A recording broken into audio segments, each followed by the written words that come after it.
రాజకీయ పార్టీల జాతకం రేపు తేలనుంది. పంజాబ్, మణిపూర్, ఉత్తరాఖండ్, గోవా రాష్ట్రాలతో పాటు 7 విడతల్లో పోలింగ్ పూర్తయి అందరి దృష్టిని ఆకర్షిస్తున్న ఉత్తరప్రదేశ్ ఎన్నికల్లో విజేతలెవరో తేల్చే ఓట్ల లెక్కింపు కోసం అధికారులు కట్టుదిట్టమైన ఏర్పాటు చేస్తున్నారు. సుమారు నెల రోజులకు పైగా ప్రచారంతో హోరెత్తిన రాష్ట్రాల్లో నేతల భవితవ్యం రేపు తేలనుంది. అందరూ ఉత్కంఠగా ఎదురు చూస్తున్న ఎన్నికల ఫలితాల కోసం 5 రాష్ట్రాల్లోనూ అధికారులు ఏర్పాట్లు చేస్తున్నారు. 2014 సార్వత్రిక ఎన్నికల ప్రీ ఫైనల్స్ గా ప్రచారం పొందిన ఎన్నికల ఫలితాల కోసం అందరూ ఆసక్తిగా ఎదురు చూస్తున్నారు. గెలుపు తమదంటే తమదని ఊదరగొట్టిన పలు రాజకీయ పార్టీలు ఎగ్జిట్ పోల్ ఫలితాలతో ఇప్పటికే కొంత గందరగోళంలో పడగా అసలైన ఫలితాలు రేపు వెలువడనున్నాయి. అప్పటి వరకు ఓటరు దేవుడు ఎవరిని కరుణించాడు, ఎవరిని ఎలా శిక్షించాడనే ఊహాగానాలు కొనసాగుతూనే ఉంటాయి.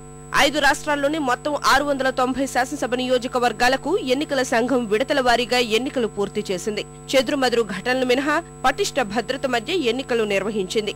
5 రాష్ట్రాల ఓటర్లు ఈసారి మరింత చైతన్యం చాటారు. ఓటర్లు భారీ ఎత్తున ఓటింగ్ లో పాల్గొని తమ తీర్పును ఓటింగ్ యంత్రాల్లో నిక్షిప్తం చేయగా ఆ ఈవీఎంలను భద్రపరిచిన స్ట్రాంగ్ రూమ్ల వద్ద నిరంతర నిఘా కొనసాగిస్తున్నారు. అందరూ ఆసక్తిగా ఎదురుచూస్తున్న 5 రాష్ట్రాల రాజకీయ భవిష్యత్తు రేపు వెల్లడి కానుంది. ఇందుకోసం అధికారులు ఇప్పటికే కౌంటింగ్ కేంద్రాల వద్ద విస్తృత ఏర్పాట్లు చేశారు. ఎలక్ట్రానిక్ యంత్రాల ద్వారా ఎన్నికలు నిర్వహించడం వల్ల దాదాపు మధ్యాహ్నానికే మెజారిటీ స్థానాల్లో ఫలితాలు వెలువడే అవకాశం ఉంది. ఓట్ల కౌంటింగ్ కేంద్రాల అధికారులు అవసరమైన మేరకు భద్రతా ఏర్పాట్లు చేస్తున్నారు. 5 రాష్ట్రాల ఎన్నికల్లో భాగంగా తొలుత ఈ జనవరి 28న పోలింగ్ జరిగిన మణిపూర్ లో మొత్తం 60 స్థానాలు ఉండగా ప్రధాన పార్టీలైన కాంగ్రెస్, ఎంపీపీ, ఎన్సీపీ తదితర పార్టీలు తమ అదృష్టాన్ని పరీక్షించుకుంటున్నాయి. కాంగ్రెస్ కి 30 స్థానాలు ఉండగా 60 చోట్ల పోటీకి దిగింది. ఎంపీపీకి ప్రస్తుతం 5 స్థానాలు ఉండగా ఎన్సీపీ 4, సిపిఐ 4, ఎన్పీపీ 3, ఆర్జేడీకి 3 స్థానాల్లో శాసనసభ్యులు ఉన్నారు. ఇండిపెండెంట్లకు 10 సీట్లుండడం విశేషం. చిన్న చిన్న పార్టీలు పోటీలో ఉన్న ఈ రాష్ట్రంలో ఈసారి విజయం ఎవరిదోననే ఆసక్తి నెలకొంది.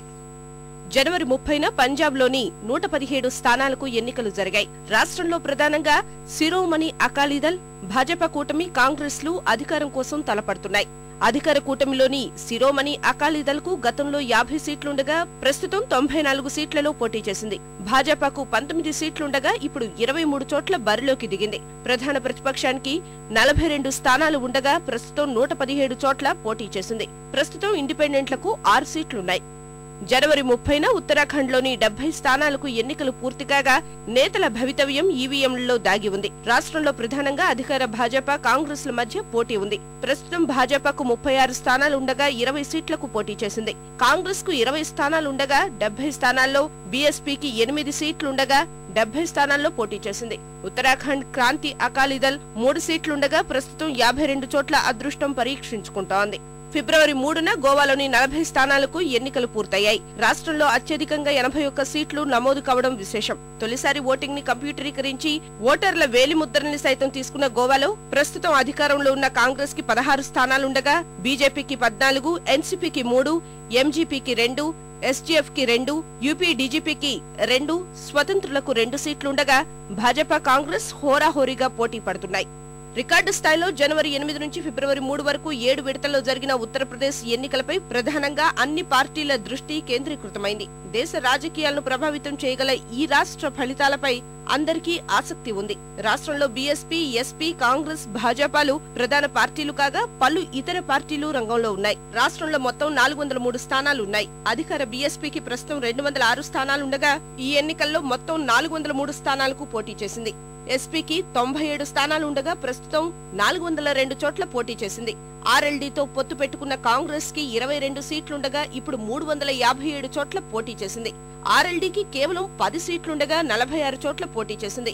బీజేపీకి ఇప్పుడు 50 స్థానాలుండగా 398 నియోజకవర్గాల్లో పోటీ చేస్తోంది. ఇతరులకు ప్రస్తుతం 17 స్థానాలుండగా ఈసారి ఎక్కువ ప్రాంతాల్లో ఎక్కువ పార్టీలు అదృష్టాన్ని పరీక్షించుకుంటున్నాయి. 5 రాష్ట్రాల ఎన్నికల్లో విజయం ఏ పార్టీకి దక్కుతుందో రేపు సాయంత్రానికి విస్పష్టం కానుంది.